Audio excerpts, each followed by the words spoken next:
পথে থেকেই শিক্ষকরা এখনো আন্দোলন চালিয়ে যাচ্ছেন। সুপারিশ সংক্রান্ত কোনো মৌখিক আশ্বাসে তারা আস্থা রাখতে পারছেন না। মুখ্যমন্ত্রীকে সরাসরি তাদের সঙ্গে কথা বলতে হবে বলে বিক্ষোভকারীদের দাবি। সরকারের পক্ষ থেকে কি কি ব্যবস্থা নেওয়া হচ্ছে তাও মুখ্যমন্ত্রীকেই স্পষ্টভাবে জানাতে হবে বলে দাবি জানিয়েছে চাকরিহারা শিক্ষক শিক্ষিকারা।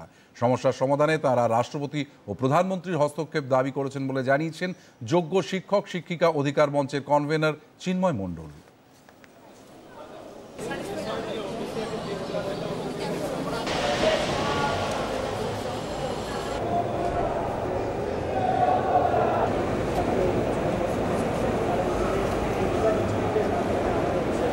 আমরা চাইছি যে মুখ্যমন্ত্রী নিজে আমাদের সঙ্গে কথা বলুন, সকলের সামনে এসে তিনি এই কথাটা বলুন যে কি কি পদক্ষেপ নেওয়া হয়েছে বা কি কি পদক্ষেপ নেওয়া হবে, আরও যেখানে দাঁড়িয়ে এই নিশ্চয়তাটা যেন থাকে যে যোগ্যদের কারোর চাকরি যাবে না, তারা আবার পুনর্বহাল হতে পারবে। তাহলে সেইগুলো আমরা না জানলে কি করে আশ্বস্ত হব? আমরা শুধুমাত্র সরকার রিভিউতে গেছে সেই আশায় বসে থেকে কি সন্তুষ্ট হতে পারবো? সেটা কখনো সম্ভব নয়। আমরা অবশ্যই চাই রাষ্ট্রপতি, প্রধানমন্ত্রী, যারা দেশের সর্বোচ্চ পদে রয়েছেন, তারা আমাদের বিষয়টাতে হস্তক্ষেপ করুন।